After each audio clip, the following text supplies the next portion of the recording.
Thank you very much for joining, and thanks, Kate, for organizing this lunchtime webinar on measuring what matters, emission accounting and LCA pathways towards climate change targets. This is Dr. Rajat Nag. I'm an assistant professor at the UCD School of Biosystems and Food Engineering. I'm also the chair for the Agriculture and Food Engineering Division of Engineers Ireland. This webinar is jointly conducted by Agriculture and Food Division of Engineers Ireland and the Energy, Environment and Climate Action Division of Engineers Ireland. So we have Pat, we are co-chairing the session. I want to thank Mr. Pat Kieran, the Director of Asset Management at Alternus Clean Energy, for representing the EECA division and acknowledge his contribution towards the relaunching of Agriculture and Food Division. We have two eminent speakers today, and their talk will last approximately 30 minutes. It will be followed by a question and answer session for 30 minutes long. Please note your questions and write them in the Q&A chat box of Zoom, and type the name of the speaker first while typing your question so that we understand to whom to direct. The webinar is being recorded, just to give you another reminder. However, the recording of the Q&A session will not be posted anywhere. So thank you again for joining. And now I hand over this to Pat to introduce our first speaker. Pat, the floor is yours. Yeah, thank you, Rajat. Good afternoon and welcome to this afternoon's session. It's great to be co-hosting today with our colleagues from the Agricultural and Food Division. As Rajat mentioned, my name is Pat. I'm the Vice Chair of the Energy, Environment and Climate Action Committee here at Engineers Ireland. But before we jump into the technical details, I wanted to briefly provide some context on just how critical the topic of agricultural emissions is. We on the EECA committee work with agencies such as LCA, DEC, MARI, and we often get to see the big picture in relation to carbon emissions for the energy and transport sectors. However, when we look at the national picture of our carbon footprint, we generally see a three-way split. Roughly 1/3 of our CO2 emissions comes from energy production, another third comes from transport, and that final third comes from the agricultural sector. For us, as engineers and problem solvers, this shows us clearly where our skills and ingenuity need to be focused to meet our climate goals. Understanding the accounting and the pathways forward for that 1/3 is absolutely vital, and that's precisely what today's session is all about. Today, we're going to be looking at the life cycle assessment and how it can be practically applied to help businesses measure environmental performance and meet sustainability goals. However, to start us off, I'm delighted to introduce Dr. Daniel Henn. Daniel is a postdoctoral researcher at the University of Galway, where his research focuses on environmental modelling and sustainable food. His presentation is entitled Emission Accounting from Agriculture and Land Use and Pathways Towards Meeting Climate Targets. So without further ado, I will hand over to Daniel, and he's perfectly positioned for the agricultural systems and the circular economy. So I'll give you the floor. Thank you very much, Pat, and good afternoon to everyone. I'm very happy to share some thoughts today about emission accounting from the agriculture and land use sector and pathways towards meeting climate targets that we have in Ireland. I'm going to dive straight in, give you a little bit of an introduction of what I'm going to be talking about today. So as you all know, greenhouse gas emissions are accounted for in annual national inventory report submissions, and that is no different for the agriculture and the land use sector in general. So I'm going to be hopefully answering 3 questions today. which is how are emissions from agriculture and from the general land use sector structured and how are they accounted for, with a focus on Ireland. What are effective mitigation strategies? And then finally, what are Ireland's short and long-term climate targets and how are we able to reach them? So let's start with the emission accounting. So we have two different sectors here, and I'm going to start with a little bit of vocabulary. So we have the overarching agriculture, forestry, and other land use sector that is often referred to as the land use sector as well. And this one is split into two parts that are relevant for the national inventory. The first one being agriculture, where the most important bits are livestock and manure, crops and fertilizers, and I'm going to get into much more detail here in a second. The second one is the land use change and forestry, or in LULUCF in short, sector, which is concerned with forestry, with peatlands and organic soils, as well as land use change and all the emissions that are associated with all of them. As Pat mentioned, we're looking at about 1/3 of emissions from agriculture. He didn't mention the LULUCF sector there because that's kind of on the sideline a little bit as well in terms of how it is being reported. But if that is included in the overall emissions, we have 7% more. So in total, I'm going to be talking about roughly 40% of all the greenhouse gas emissions that are being reported for Ireland. Let's start with agriculture. And I've picked this little chart here from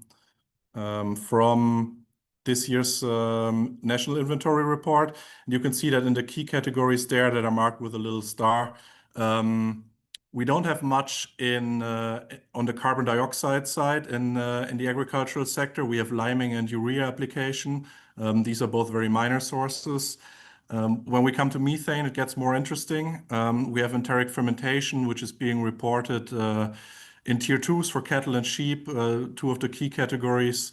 We have manure management from cattle, sheep, swine, and other livestock as well. Cattle one being the most important. Then we have agricultural soils, where especially nitrous oxide is a very relevant gas. And as you could see there in this little overview, the majority of key agricultural categories are accounted for using a tier 2 methodology, which means that we are using country-specific emission factors.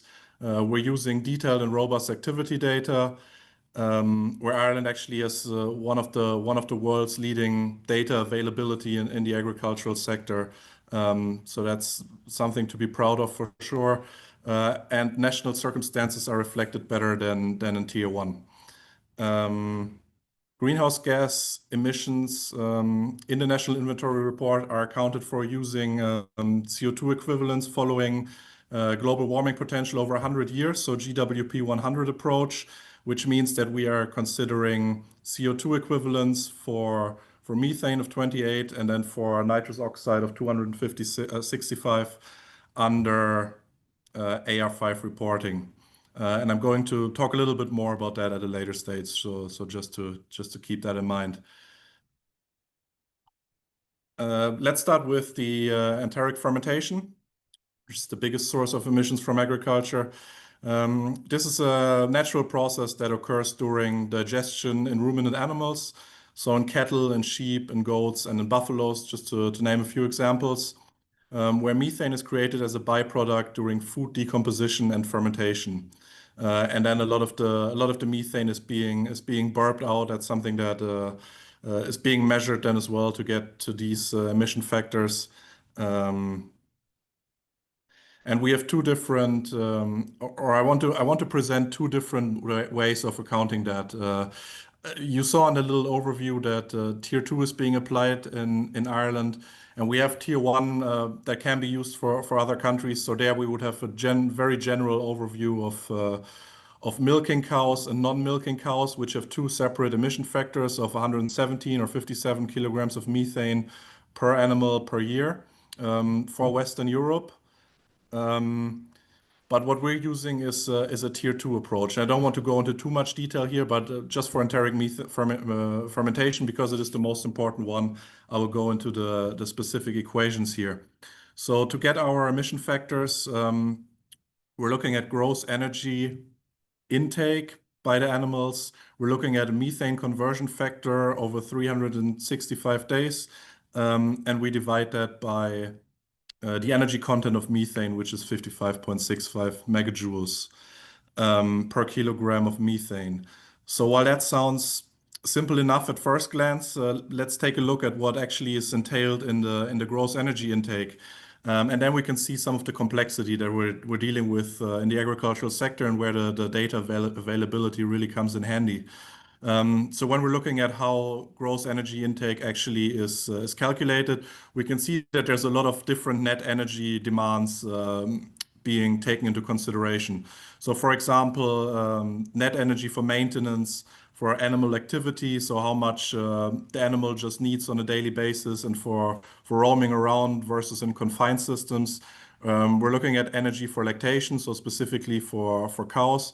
We're looking at energy for work. That's not so relevant for Ireland, but for other countries where the livestock are involved in work on the fields as well. We're looking at energy required for pregnancy, so closely related to lactation there. And then we're looking at energy needed for growth. And then when we're talking about sheep, we're also looking at energy required to produce wool. And you can see that each of these different energy demands is associated with one, in some cases, two or even three further equations.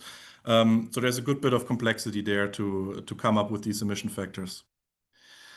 Enteric fermentation, as I mentioned, is the biggest source from the agricultural sector, with about 2/3 of all the emissions coming specifically from enteric fermentation, and the majority of those from cattle, and just a smaller percentage coming from sheep. So I gave a little overview there of what's entailed in calculation, but just to summarize, these emissions are primarily driven by animal physiology, so weight, productivity, and the genetics or breeds of livestock as well. Feed intake, so what are quantities of grass and concentrate feeds that are being fed to the animals, and very importantly, associated with that, what is the digestibility, the protein content, fiber content, and other things of those feeds. The second big category that you saw in the overview is manure management. Manure, that is the sum of dung and urine that is excreted by livestock, is typically collected, stored, and spread to utilize and to recycle the contained nutrients. The manure management category specifically is concerned with nitrous oxide and with methane emissions that occur during the storage stage. So we're specifically looking at what happens during that storage, and when the manure is being spread after at a later stage, and also manure that is excreted during the grazing stage of livestock. These are accounted for under the managed soils category that I will get to in a second.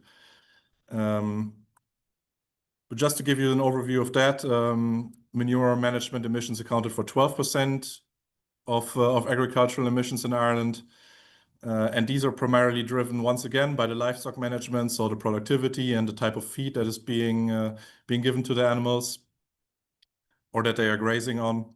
The climate conditions, this is important for manure management, can have a huge impact. So what is the temperature and which climate zone are we in, where temperate or colder conditions are generally more favorable in terms of lower emissions. And we have the storage technology, and there's really a wide variety and high-tech, low-tech options. So just, for example, open or cover tanks and lagoons, just to give a few examples there. The final category that I alluded to there was the managed soils. So this little figure from the IPCC accounting methodology, looking at, first of all, 5 direct sources, which are synthetic and fertilizers, applied organic and fertilizers. So this is where animal manure that is stored as when it is being spread, as well as things like sewage sludge or other things. Then we're looking at urine and dung from grazing animals, so that are deployed directly to the fields. We're looking at crop residues, and we're looking at soil organic matter mineralization. So talking about tillage practices there. And all of these are directly deployed to the soils, and we We have direct emissions there. And then we have an additional deposition of volatilized nitrogen to soils. So we have the first couple of categories once more. So synthetic fertilizers, manure, urine and dung that is deployed directly, combined with other sources such as fossil fuel combustion, storage and management of livestock manure, and biomass burning, which are all volatilized. Sorry, difficult word there. And then deposited to soils and through the soils as well to water bodies. So we have outside of the scope of the national inventory, but we have water quality impacts there as well. These managed soils accounted for about 19% of agricultural emissions in Ireland in 2023. And once again, they are primarily driven by livestock management, by climate conditions, by manure spreading technology and fertilizer use, as well as grass and cropland management practices. There's a few more sources that are not so relevant for Ireland. If you've followed the numbers there and did the math, we get to 96% of all emissions from enteric fermentation, manure management, and managed soils. So the vast majority, and the last few percent are coming from lime application to manage soil pH, as well as urea application as fertilizer. In some other contexts or other countries, things like rice cultivation or burning of savannas and agricultural residues can have a big impact as well, but not relevant for the Irish inventory. So let's look at the second part of the land sector, which is the LULUCF. And to start right off, I want to say that the uncertainties here are substantially larger than in agriculture. And we see that emission factors are updated more frequently than they are in agriculture. And then once again, I've looked at the report and copied this little figure here of giving an overview of which categories are being considered in the LULUCF sector. So we have forest lands, we have croplands, we have grasslands, wetlands, settlements, other land, and harvested wood products. And for all of these, we have two categories each. So first of all, we have forest land remaining as such, and we have land converted into forestry land. And the same logic applies to all these other land categories. Within each of them, then, first of all, we have we determine the carbon stock change emissions from biomass, from dead organic matter, and from soils. We have wood products there specifically from the harvested wood products. And we have methane and nitrous oxide where it is relevant, especially for grassland and for wetlands. We're going to be talking a little bit about methane as well. So just to summarize the main features, we have carbon stock changes in existing land use, and we have a newly established land uses where, especially for soils, it is very relevant to consider a 20-year transition period from one land use to the other, where we assume that the old emission factor or the old emission factor of soils kind of adjusts to whatever the new baseline is. We kind of have that transition period when one land use adjusts to what it is being turned into, basically. I don't want to go into too much detail here on the emission factors, but just to explain some of the major mechanisms here in place. So forestry and harvested wood products typically provide carbon sequestration, while other categories typically emit greenhouse gases. Grassland and wetland categories are mostly associated with drained organic soils. So this might be that those are being used for agriculture, or that we have peatland extraction, something that used to be a lot more prominent in Ireland than it is now, but still is to some degree.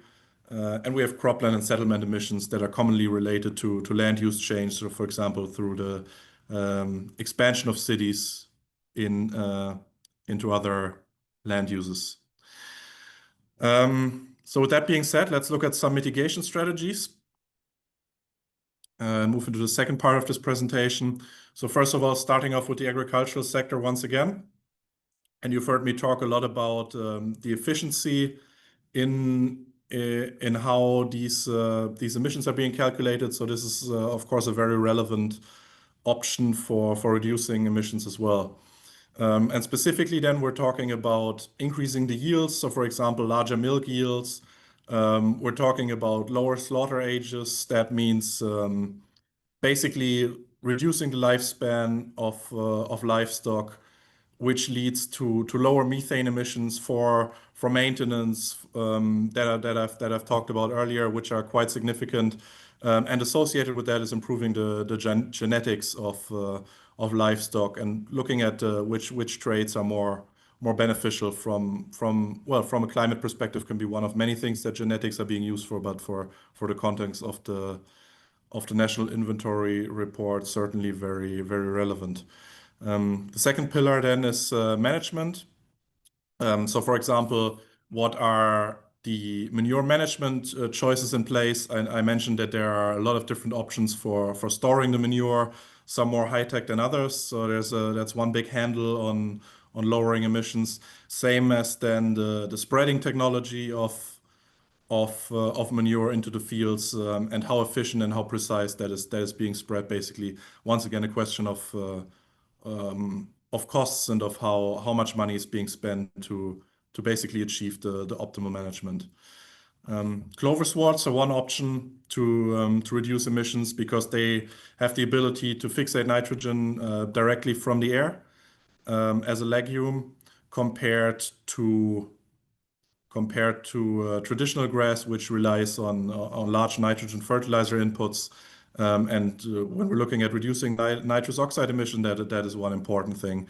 For the crop sector, tilling practices, so for example, as well as the choice of crops are the main drivers for the crop sector.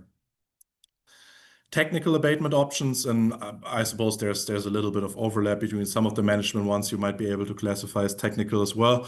But just to give an overview here, anaerobic digestion, so using manure instead of spreading it directly and extracting some of the methane there and using the energy that's being contained before spreading it as digestate is one solution, as well as methane inhibitors. These can come in the form of chemicals, and the aim there is to reduce enteric fermentation emissions during inhibitors in the rumen that lower basically the production in the animals. So there's a chemical component. 3-NOP is one of the things that is considered a lot in research at the moment. There's also natural ones like seaweed extracts, and all of these are showing, at least in theory, the question remains about scalability of all of those, but how substantial potential to reduce enteric fermentation emissions. The final one is protected urea here.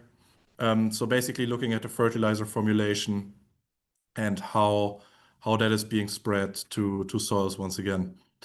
And then the final one is the activity level. So instead of a lot of intensification that we've seen in recent years in Ireland with more and more cattle basically being deployed and a trend towards larger farms with more livestock, going the opposite way, so extensification, renaturalization of habitats as well. So generally reducing the activity, and then finally livestock reductions in general. Obviously, these are the biggest handle, but the one that is the least popular when it comes to the agricultural sector, naturally. So one of the key documents that we have in Ireland for emission reductions is the MAC that was developed by Chagas researchers and published in 2023. And this is looking at a time horizon for 2030. And we can see here on the x-axis cumulative carbon dioxide equivalent emission reductions that are being possible, so up to 3 megatons here, with different measures. And then on the y-axis, we see how economically effective they are. So negative values, anything above the zero line here, would be cost efficiency measures. So for example, the dairy economic breeding index, I've mentioned the genetics there. This is something that has considered, well, something where a lot of money can be made by improving the genetics at little cost. We have other things like liming, like reducing the age of slaughter, like clover and multi-species swards, fertilizer formulation. So all of these are options that are cost efficient. And then we have other options like the feed additives I mentioned, like low emission slurry spreading. So what is the technology basically in place for spreading the manure? To give a few examples that are also possible, but that come at a much larger cost. What about the LULUCF sector? How can we reduce emissions there, and also how can we provide offsets? First of all, with forestry. So looking at afforestation, especially on mineral soils, we can look at the management of current forests, where Ireland has a forest cover of about 10% at the moment, a little bit above that, which is very low compared to many EU countries. So afforestation would be an opportunity to kind of provide emission offsets from forestry. Another option is about the management, so harvesting and looking at the rotation length or the frequency of harvesting, basically from these forests. Secondly, we're looking at rewetting of drained organic soils. So grasslands that are being used as pasture, when agricultural activity is being reduced and they are no longer drained, we can reduce actually CO2 emissions, but we get a little increase in methane emissions as of recent inventory updates, which is something that kind of neglects the benefit of those in a way. While we still get a CO2 equivalent benefit in the end, kind of there's a tricky debate that I will get into in a second about methane, and basically that has an impact of how useful these organic soil emissions actually can be mitigated. Closely associated are wetland restoration. So currently wetlands are used for peat extraction, not to a degree that it used to be, but still in certain parts. Rewetting of those and reducing the extraction activity there can also lower emissions.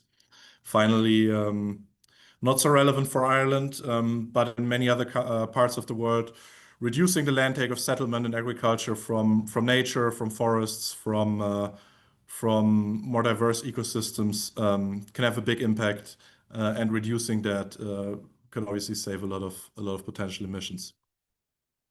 Once again, there's a MAC from Chagas from 2023, same document for the LULUCF sector as well. There we can see that grassland management, adjusting forest rotations are the most cost-efficient measures and also quite effective ones. Water table management was very effective in terms of the cumulative potential emission savings, coming at a cost though. And we can see that afforestation here has a considerably low impact and is also quite expensive. And one point I want to make here, and I will get to that from the next slide when we talk about the climate targets and pathways. In the LULUCF sector, short-term and long-term targets are not necessarily as well aligned as they are in the agricultural sector. And this is very important because afforestation has a long-term, a more positive effect, obviously, as you can imagine, because it takes the trees a long time to grow. So for 2030, there's a very small impact from a climate perspective, but long term that effect grows and grows, and that outlines the need for looking at this long term and developing pathways for how climate targets can actually be met. The current challenge that Ireland's facing is massive because we're looking at reducing agricultural emissions by up to 25% compared to 2018 levels by 2030. This is indicated here by the black line, so you can see that historically over the last 25 years, emissions have always been higher, although Ireland was on a path of reducing them until the end of the EU milk quotas when emissions started to rise again. And then in addition, you can see here in blue at the bottom, we see that LULUCF emissions or the LULUCF sector provides net emissions as well. And this is different from many other European countries with a lot larger forest coverage, where the LULUCF sector actually provides carbon sequestration and offsets some of some of the emissions from agriculture, and this is something that we need to get to for the 2050 target, which is net zero greenhouse gas emissions by across UFOLU. But what does net zero really mean? So I mentioned earlier that everything in the National Inventory Report is being accounted as GWP 100, so over a 100-year time period. And obviously, there can be one potential net zero definition, arguably one of the strictest ones. Why are there other definitions? The reason for that is methane, which is inherently different from CO2 and from nitrous oxide because it has a strong short-term warming effect, but is short-lived. So this bears the question if a 100-year horizon is the correct time frame to assess its warming impact. And there's a lot of ongoing research and increasingly political debates about shaping alternative metrics. And these are, for example, temperature neutrality or also split gas approach. And I want to use the example of New Zealand, not net zero, but New Zealand here, which had adopted a split gas approach in a few years ago, which is net zero within all non-methane gases and then a 24 to 47% methane reduction by 2050. This approach was aligned with global climate stabilization models for the agricultural sector globally. But now, just a few weeks ago, in October 25, the methane ambition was reduced to just 12 to 24%. So what formerly used to be the minimum reduction now is the maximum target. And this was done by using a temperature neutrality approach. And you can see just a lot of criticism there at the bottom from different media outlets. There's a lot of backlash from the scientific community. At the same time, praise from industry and from farmers as well, as to how this is a very different approach.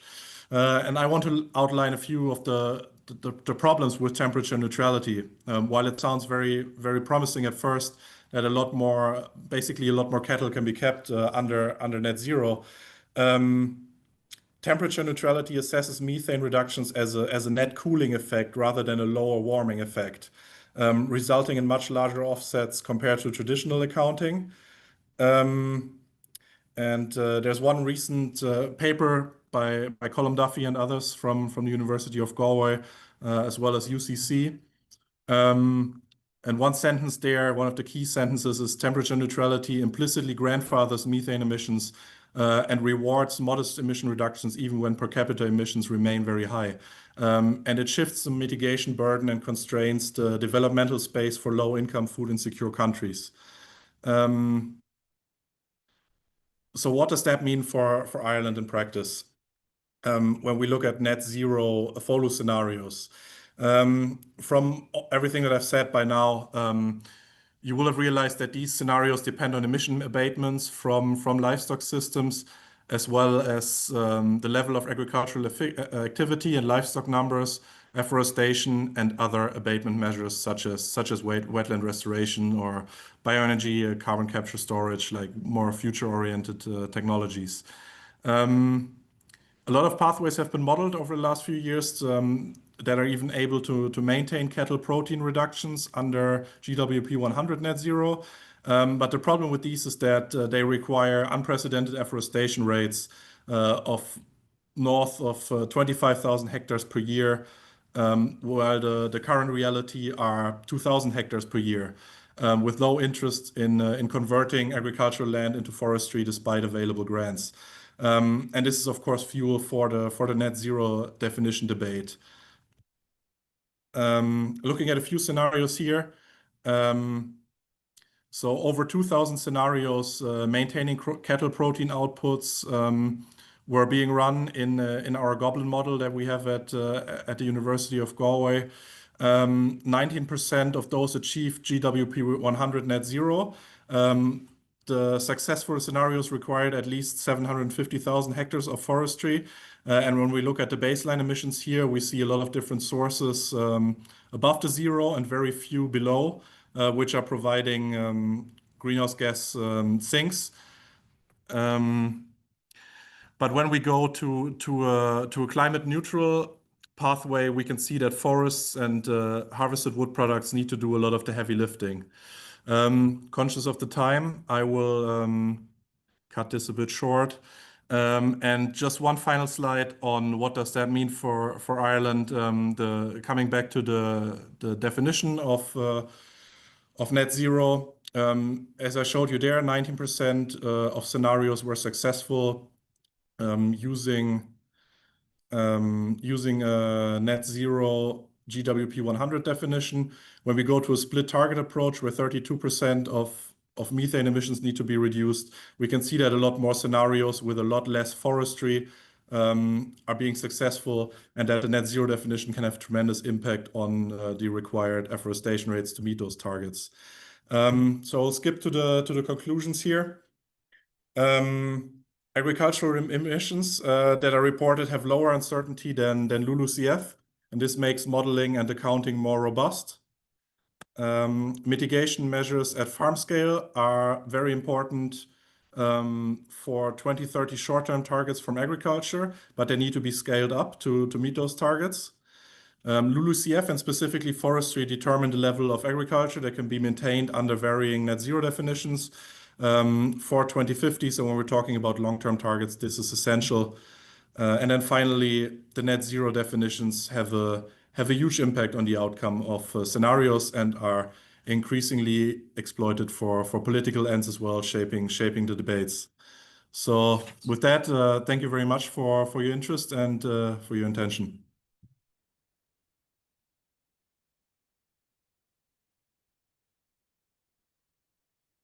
Thank you very much, Daniel. Now we can move towards our next speaker. So Dr. Tamiris Da Costa is an assistant professor at UCD School of Biosystems at Food Engineering. She is my colleague and leads the graduate diploma in carbon accounting and life cycle assessment program. She works to make food and farming more sustainable by studying renewable energy and ways to turn food waste into useful products. She leads Irish and European projects that support greener and efficient farming systems. So what is LCA? LCA is a powerful tool to measure the environmental performance of products, process, and systems. This talk will outline how LCA can be applied in practice and show how business can use it to meet sustainability and reporting requirements. So now I would like to request Tamiris to deliver her talk on how LCA can help you and your business. The floor is yours, Tamiris. Thank you so much, Haj. I'm going to share here my screen. Hopefully you can see that. Yes, you can go to the full screen mode. Yeah, is it on? Perfect. Yeah. Great. Thank you. Thank you, Raj. It's a pleasure for me to give this presentation. For me, it's a very important topic, and it's a very useful environmental assessment tool. So thank you for your invitation, and I'll give you then an overview about life cycle assessment and how it can help business improve their sustainability performance. But first, I have a question for you. So that's a quick question. So you can think about your phone or you can think about any other product. And what I want to know is when you think about a product's environmental impact, which part of its life comes to your mind first? So you can use the QR code and we can analyze the results later on, but the options that you have are raw material extraction, manufacturing, emissions from transport, use by consumers, and disposal or recycling. So every stage of a product's life cycle actually has an impact. So no single stage tells us the full story of the product's environmental impact. And that's why we need to look at the entire journey, at the entire life cycle, if you want to understand and if you want to reduce the environmental impact. And with the life cycle thinking or with the life cycle assessment, we can take a much broader view. So the life cycle thinking involves considering the entire life cycle of a product. So starting even before the product actually exists. And from the moment that an idea is actually conceived, we start thinking about how materials will be extracted, how the product will be designed, and then manufactured and made available to people. And we also need to consider how the product will be used, maintained, and later on disposed of. So the life cycle thinking requires us to evaluate the full scope, so across both the space and the time of everything that is involved in producing a product, a process, or a service. And it's a very useful method because at the macro level, it helps us avoid shifting problems. So for example, when we are solving a waste issue, but we are creating more air pollution, or when we are trying to fix a carbon problem, but we are actually worsening water scarcity and so on. So it's about, you know, smarter and systemic decisions that don't just move the problem around. And at the micro level, it's also a tool for individuals like designers, business, policymakers to make long-term and informed decisions. And here considering all types of environmental indicators and impacts to the air, to the water, to the land.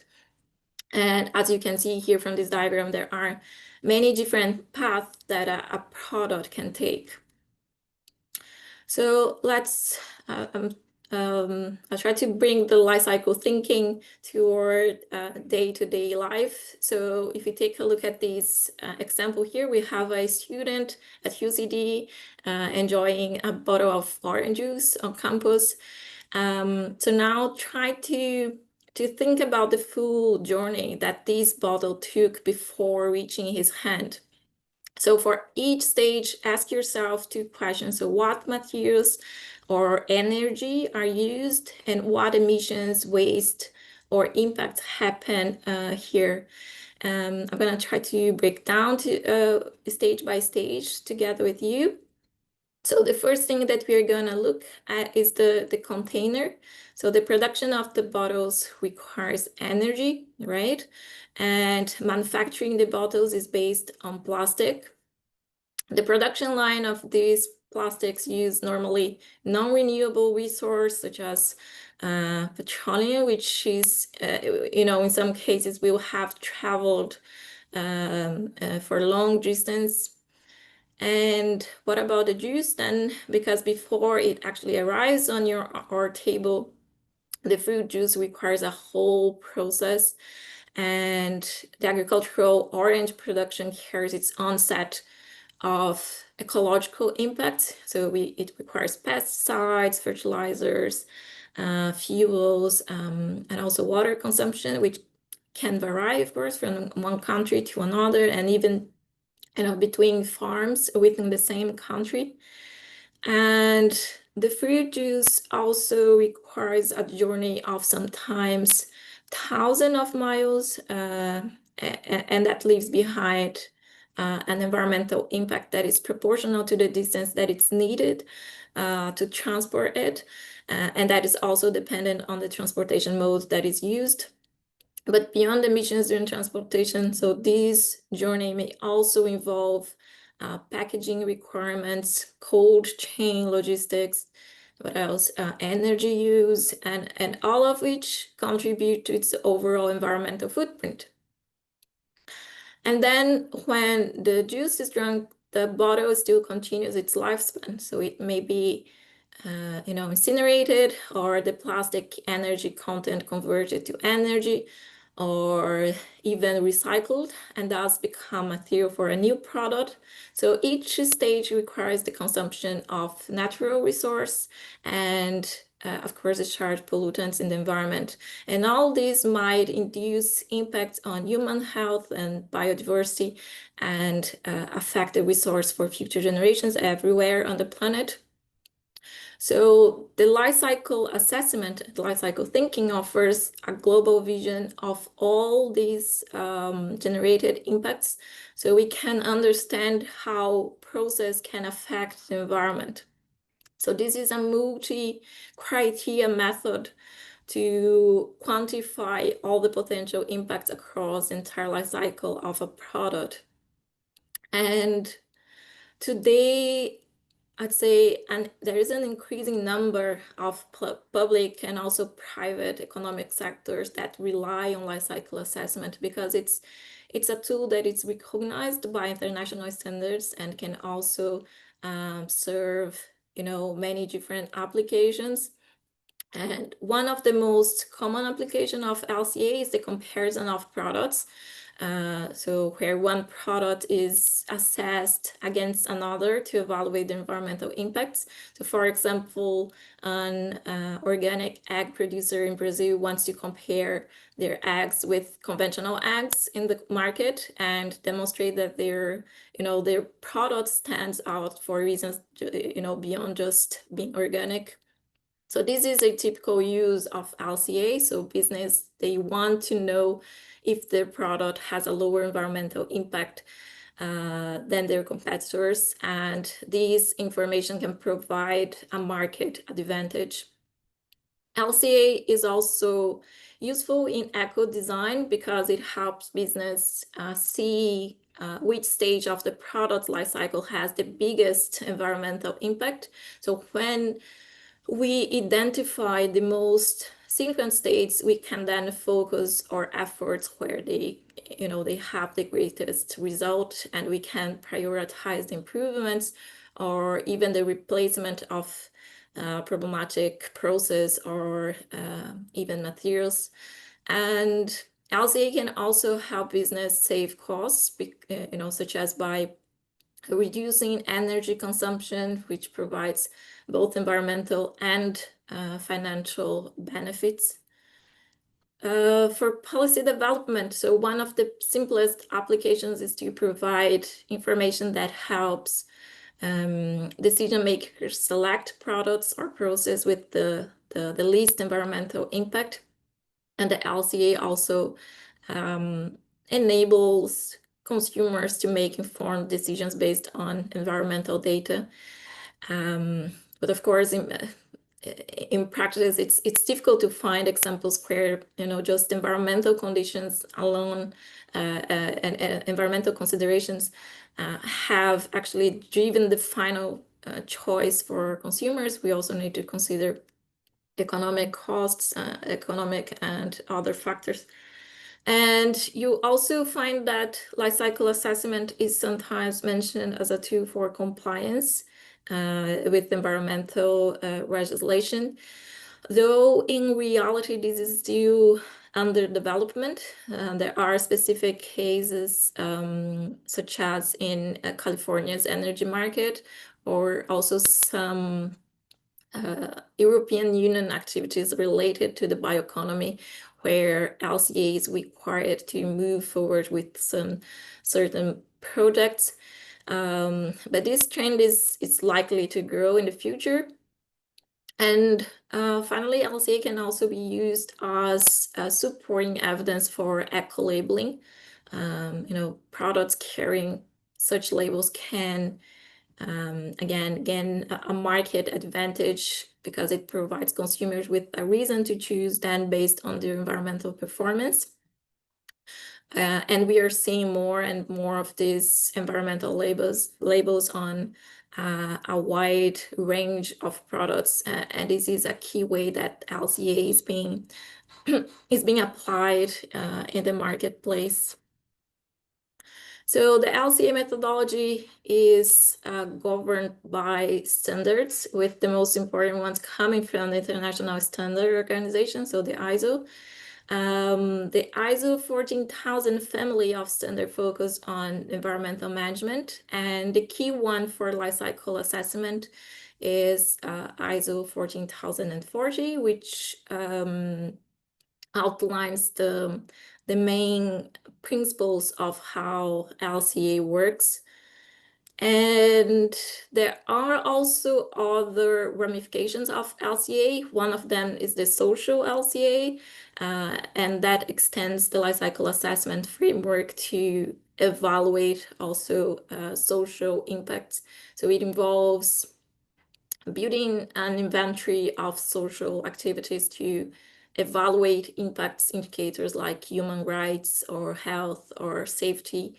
But like the environmental LCA, the social indicators, they don't always scale with the activity levels, which make the interpretation more complex because of the qualitative and the context dependent nature of these social impacts.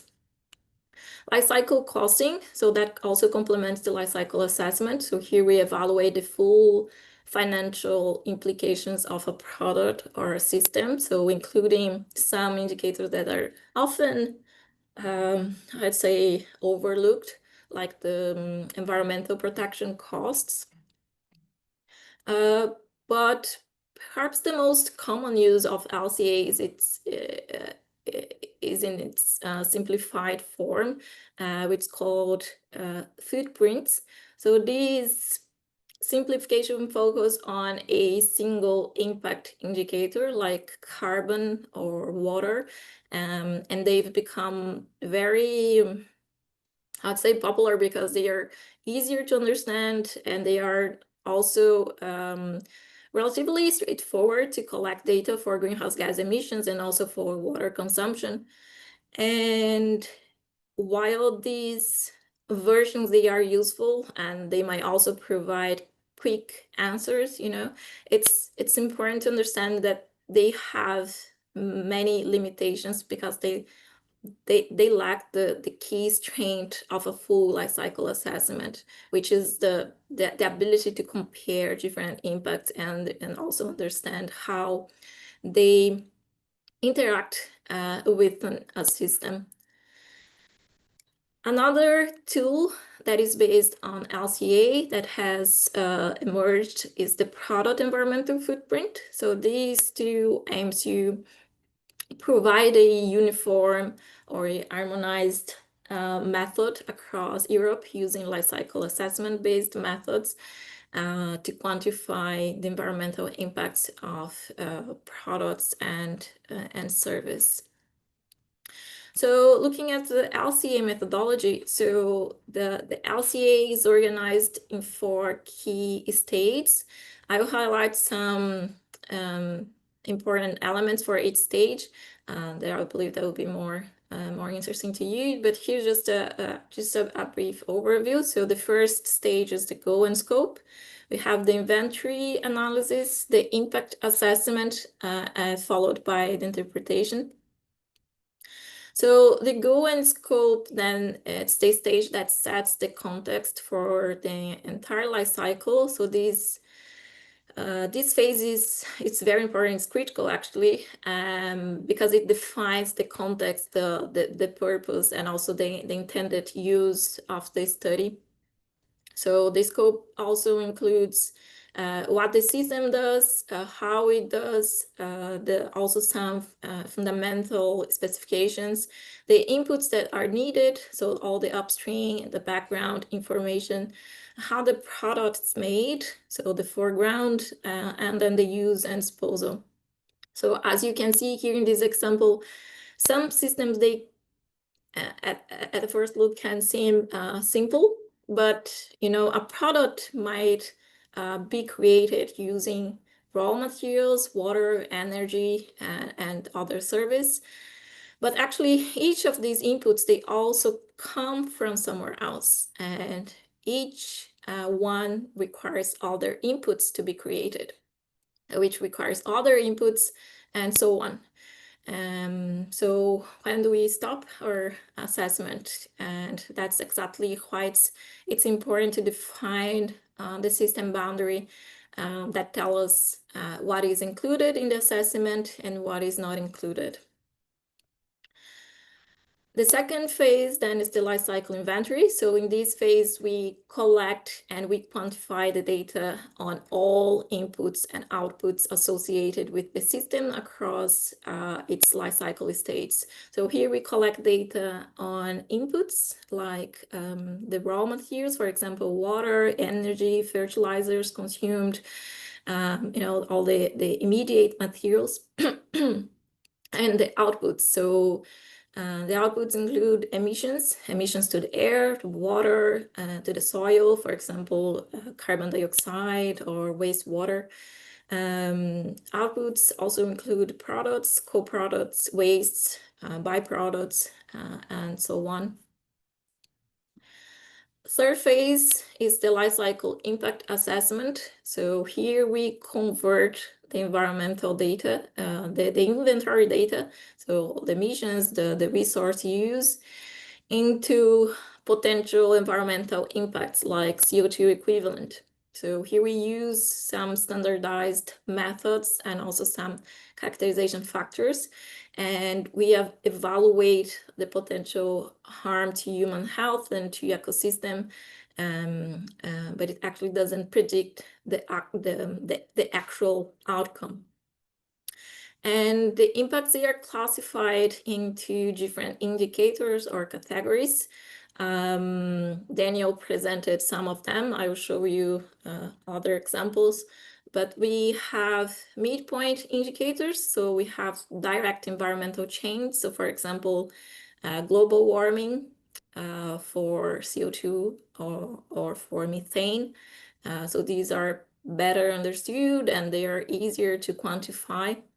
And we have endpoint impacts, so the broader consequence of these changes. So for example, sea level rise or health issues, which are more uncertain and a bit more complex to model also. But let's see some of the main environmental indicators. So Daniel already showed some details about climate change.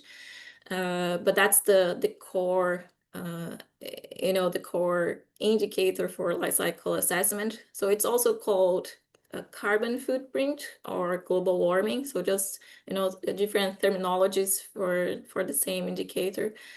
And it's very, very important, of course, because of its global relevance and also the widespread policy focus. So here the main mechanism is that these gases, they trap the heat through the radiating forcing, which leads to the global warming. The main greenhouse gas that are accounted for this impact is the carbon dioxide, methane, some nitrous oxides. And each gas has a different ability to trap heat. And that's measured using a metric that is called global warming potential. So the global warming potential compares the warming effect of a gas over 100 years period. So CO2 is the baseline and has a global warming potential of 1. Methane has a global warming potential of around 25. So that means that it's 25 times more harmful than CO2. Then the impacts, they are expressed as CO2 equivalent.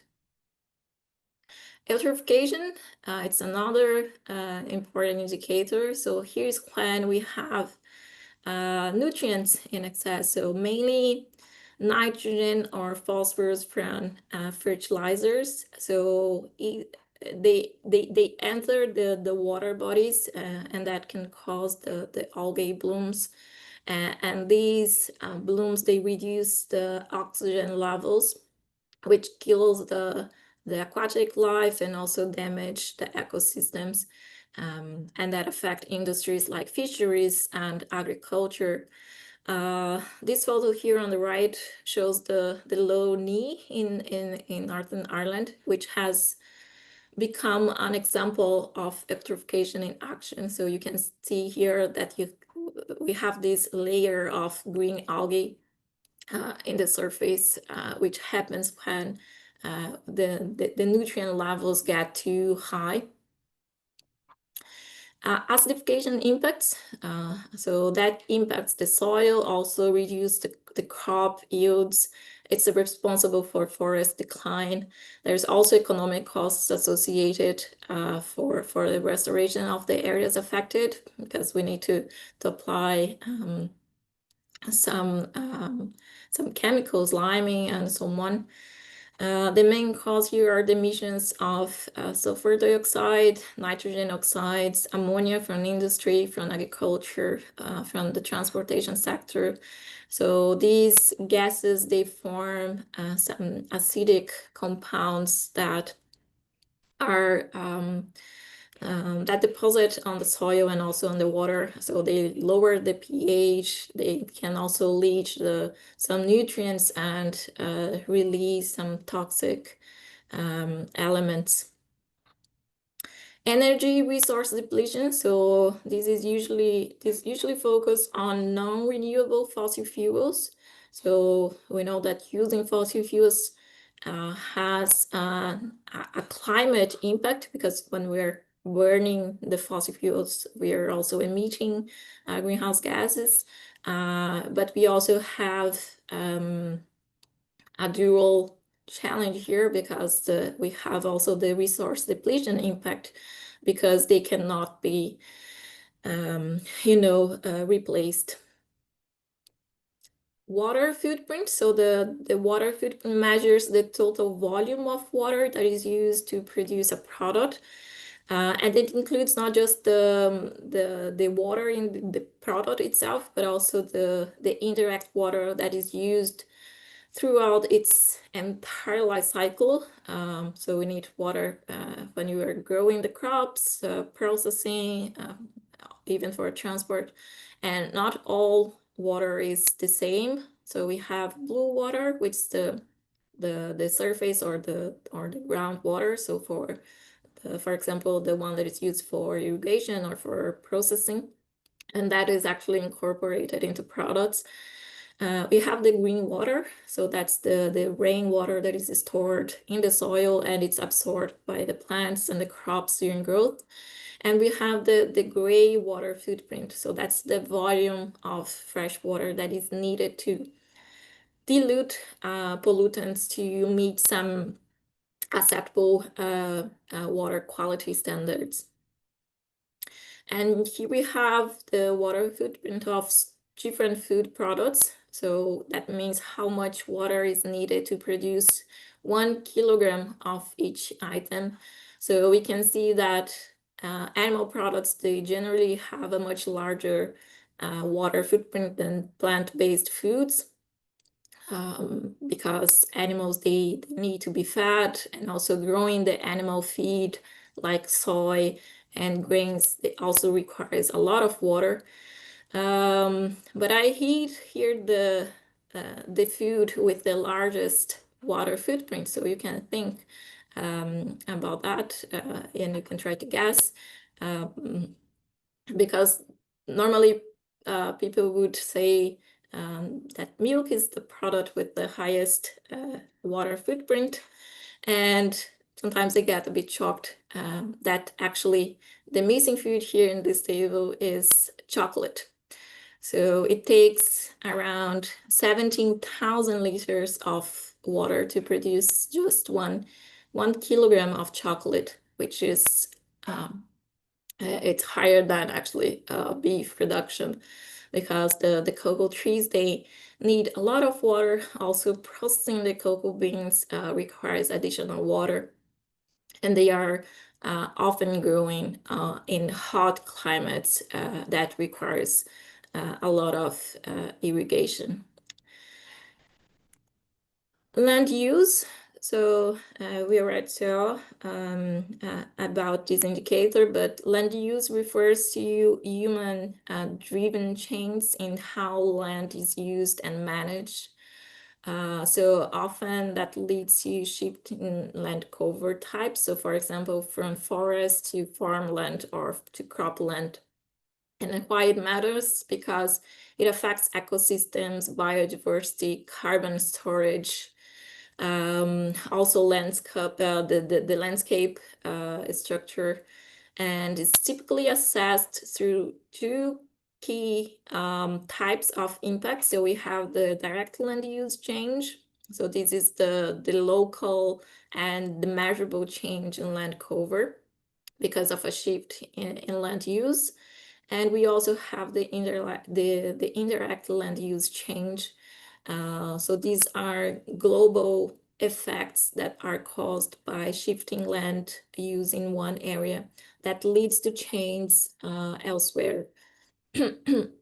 So for example, here we have this example. So if Denmark replaced silage corn with rapeseed crops, but the global demand for silage corn remains. So then another region or another country like Brazil will need to clear their land. So for example, forest to grow the silage corn. So this change triggers land conversion elsewhere, which actually adds to the total impact. Oh no, okay. So now that you've seen some of the most common environmental indicators, I have another question for you. So which one matters most to you personally? Or which one do you think that companies should prioritize when they are making decisions? So you can use here the QR code, and we analyze this later on. And the last phase that we have is the interpretation. So that's where we analyze, we evaluate, and we make sense of the results.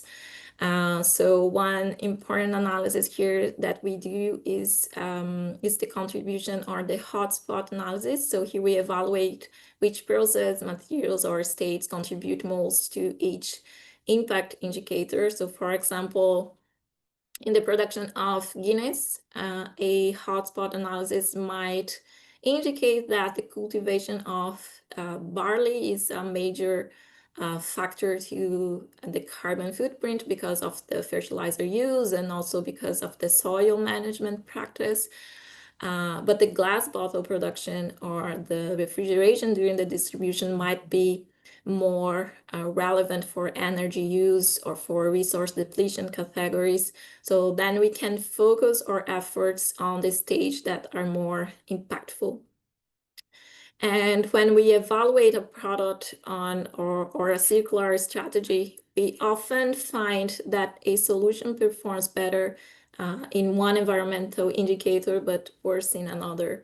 So for example, here we compare two products across these 4 indicators, and product 2 performs better on climate change and acidification. So at the first glance, it actually looks more sustainable.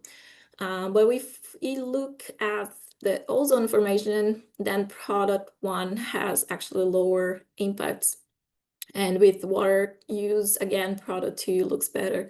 So this is exactly what we mean by trade-off. So it's again one area that may come with a burden somewhere else.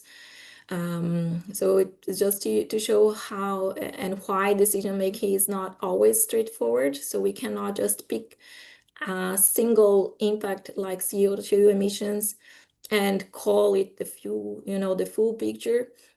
So we need this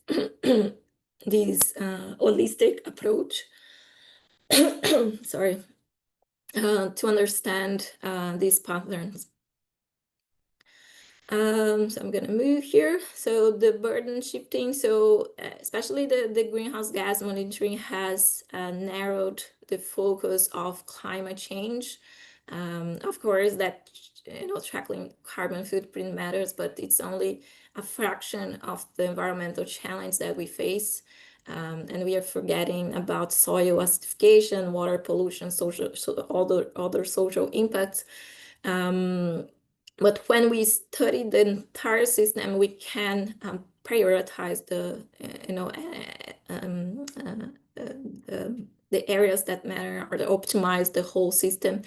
But if we only study part of the system, we might risk to just improve one part, and while we are potentially worsening others. So that's what we call burden shifting.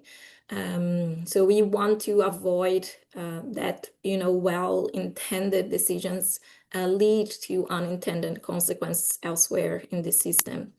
I've brought some examples of how LCA can help us understand, the pros and cons of some systems.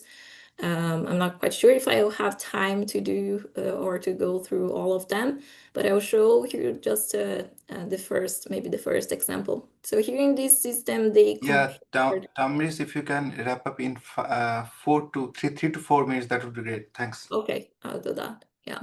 So in this example, they compared two scenarios. So the production of plastics using virgin materials and the production using recycled plastics.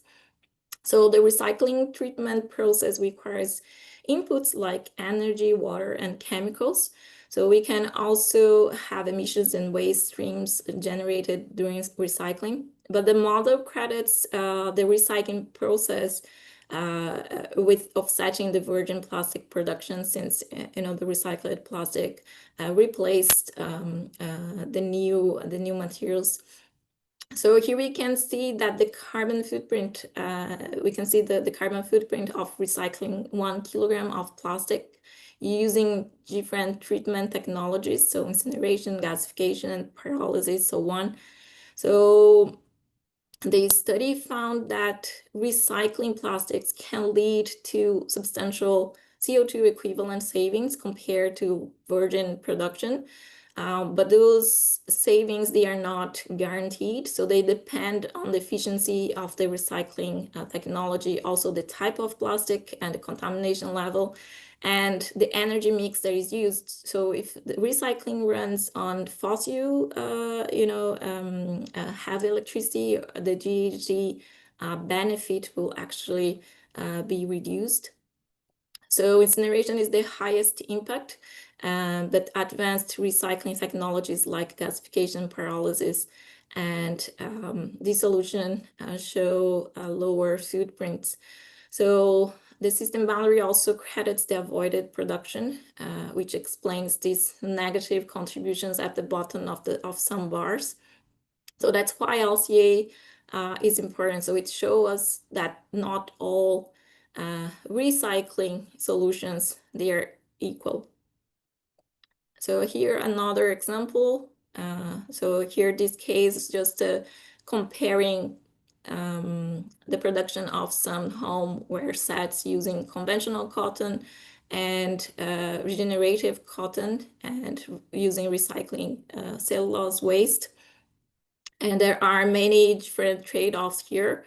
So this case is also a good example where circular approaches do align with sustainability goals because they reduce multiple environmental pressures at once. But the challenge, of course, is making sure that these benefits they hold when they are scaled up. I will leave the third case. And so if you want to know more about life cycle assessment, UCD has a very interesting graduate diploma program that's called Carbon Accounting and Life Cycle Assessment.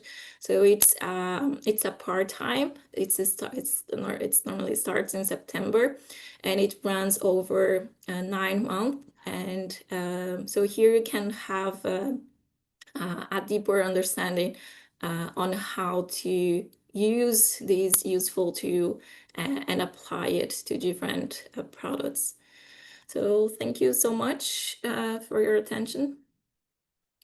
Thank you, Tamiris. That was really insightful. I guess the key learning point from my point of view was actually that chocolate took so much water to produce. That was actually quite amazing. So really, really interesting. And thank you for your insights.